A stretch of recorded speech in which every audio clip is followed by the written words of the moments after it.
Hello, bachcho. Let's read the question. The question says the number of incorrect statements from the following is fill in the blanks. Option A: the successive half-lives of zero-order reactions decreases with time. Option B: a substance appearing as a reactant in the chemical equation may not affect the rate of reaction. C: order and molecularity of a chemical reaction can be a fractional number. D. The rate constant units of zero and second order reaction are mole, liter inverse, second inverse, and mole inverse, liter, second inverse, respectively. So question में हमको पूछा गया कि हमारे पास जो भी statements दिया हुआ है उनमें से total number of incorrect statements क्या होगा. सो these are the statements. The key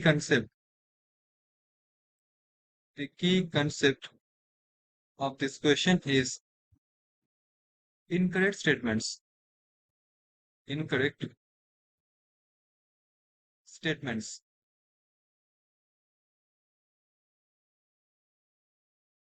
now हर एक स्टेटमेंट्स को हम लोग चर्चा करते हैं. First one is the successive half life of zero order reaction decreases with time. हम जानते हैं फॉर जीरो ऑर्डर रिएक्शन जो टी हाफ होता है वो क्या होता है, वो होता है ए नॉट का concentration divided by 2 k. A not क्या है, इनिशियल कंसंट्रेशन. टी हाफ क्या है, हाफ लाइफ. के है रेट कांस्टेंट है. अगर मैं इसको प्लॉट करूं like this, then what you can see here, हमारे पास जो एक्स एक्सिस है फॉर एग्जांपल वो है let's say time. Okay, let's say concentration. Y axis है हमारा, लेट्स से ओके बेस्ट यही होगा कि Y एक्सिस में हमारे पास जो पैरामीटर होगा वो होगा कंसंट्रेशन. Let's say concentration. और हमारे पास जो एक्स एक्सिस में जो पैरामीटर यहाँ पे होगा, लेट्स से वो है यहाँ पे टाइम. हम जानते हैं कंसंट्रेशन क्या होता है, टाइम के साथ साथ डिक्रीज होता है. सो अगर मैं इसको प्लॉट करूं, हमको इसका लीनियर प्लॉट देखने को मिलेगा. ठीक. For zero order reaction I am talking about now. So इनमें से हाफ लाइफ क्या होता है, half life is the time when the concentration of the reactant becomes half. ठीक. तो सपोज ये जो पार्ट है कंसंट्रेशन है, ये सपोज हाफ है, वैल्यू है इसमें, दिस वन. सो ये है सपोज फॉर एग्जांपल हमारा first half life, first T half. Now next case में क्या होगा, सपोज अभी रिएक्शन इस पॉइंट पे रुका हुआ है फॉर एग्जांपल हाइपोथेटिकली.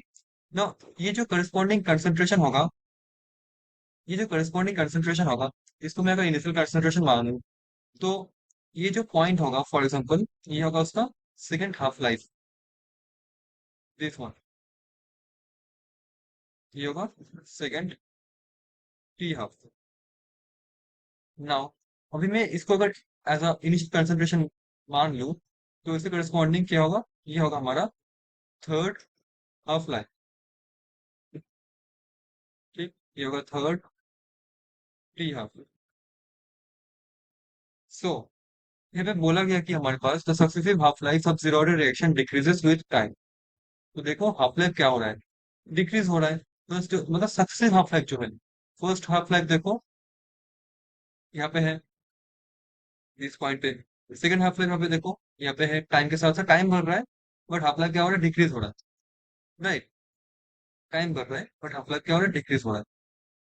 सो मतलब half life in the sense से क्या बोलना चाह रहे हो वो, ये पे मतलब बोलना चाह रहा है कि ये है फर्स्ट हाफ लाइफ, ये सेकंड हाफ लाइफ और ये थर्ड हाफ लाइफ. ऐसे कंटिन्यूसली चलते जाएगा, ऐसे कंटिन्यूसली चलते जाएगा. तो मैं बोल सकता हूँ सक्सेसिवली क्या हो रहा है, कंसंट्रेशन क्या हो रहा है, घट रहा है रिएक्टेंट का. दैट इज वाई यहाँ पे मतलब ए नॉट क्या है, ए नॉट हम लोग बार बार चेंज कर रहे हैं. नॉट देखो ए नॉट अभी यहाँ पे फर्स्ट हाफ लाइफ के केस में यहाँ पे है, अभी सेकंड हाफ लाइफ केस में क्या होगा, ए नॉट देखो कम हो गया. राइट. ये है एक्चुअली ए नॉट का पॉइंट्स. ये थर्ड ए नॉट मतलब थर्ड हाफ लाइफ के लिए. तो ए नॉट बार बार घटते जा रहा है, घटते जा रहा है, तो टी हाफ में क्या होगा, घटते जाएगा. तो जो स्टेटमेंट लिखा हुआ है ए जो है बिल्कुल करेक्ट स्टेटमेंट है। ये क्या है, करेक्ट है। बी क्या है, a substance operating sorry appearing as a reactant in the chemical equation may not affect the rate of the reaction। Suppose हम जानते हैं जो रेट होता है, बिकॉज सम रेट कांस्टेंट के, और कोई भी सब्सटेंस फॉर एग्जांपल ए, तो लोग बोल रहे हैं कि अगर ए एक सब्सटेंस हुआ फॉर एग्जांपल, तो ए सब्सटेंस अगर रिएक्शन पे अपेयर कर रहा है तो केमिकल इक्वेशन को अफेक्ट नहीं भी कर सकता है, बिल्कुल नहीं भी कर सकता है।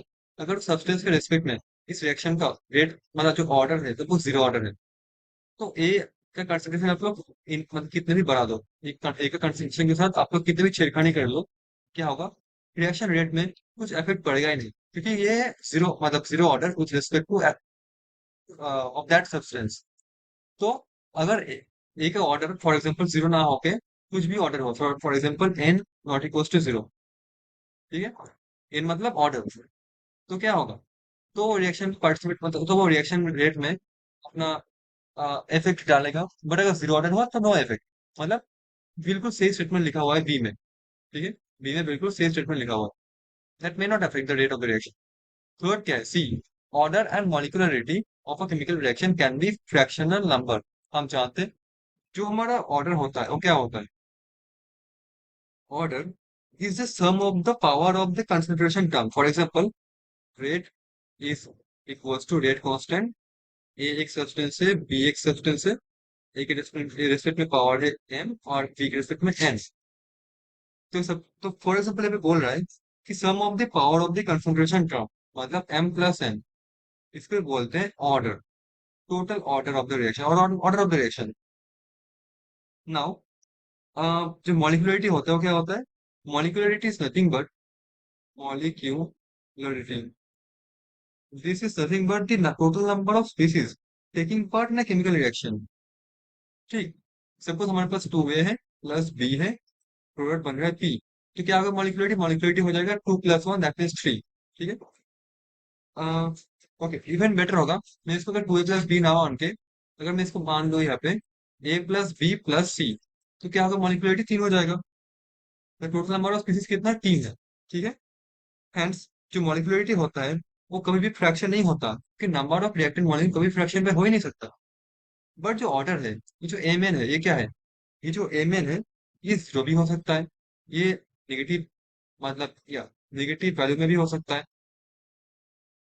या फिर पॉजिटिव हो सकता है, इवन फ्रैक्शन भी हो सकता है, फ्रैक्शन भी हो सकता है, ठीक है, कुछ भी हो सकता है। ये पे लिखा हुआ है order and molecularity of a chemical reaction can be fraction number, no बिल्कुल गलत लिखा हुआ है, सी यहाँ पे गलत लिखा हुआ है, मॉलिक्यूलरिटी कभी फ्रैक्शन नहीं होता। लास्ट ऑप्शन क्या है, कि rate constant unit of zero and second order reaction are mole litre inverse second inverse and mole inverse litre second inverse respectively. हम जानते हैं क्या होता है formula, mole litre inverse whole to the power 1 minus n second inverse for zero order मतलब n equals to zero, तो क्या हो जाएगा, mole litre inverse second inverse. अगर n इक्वल्स टू 1 हो गया, सॉरी 1 नहीं 2 बोला गया राइट, 2 हो गया तो क्या होगा, मोल लीटर इनवर्स पावर में क्या होगा, 1 माइनस टू सेकंड इनवर्स मतलब मोल लीटर इनवर्स पावर में क्या होगा, माइनस वन सेकंड इनवर्स। सो ये होगा मोल inverse litre second inverse.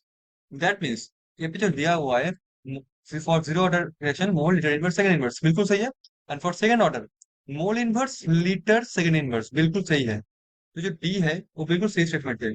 So number of incorrect statement कितना हुआ, ये हो गया हमारा one. So one is going to be the answer of this question. Hope you understood it well. Thank you so much.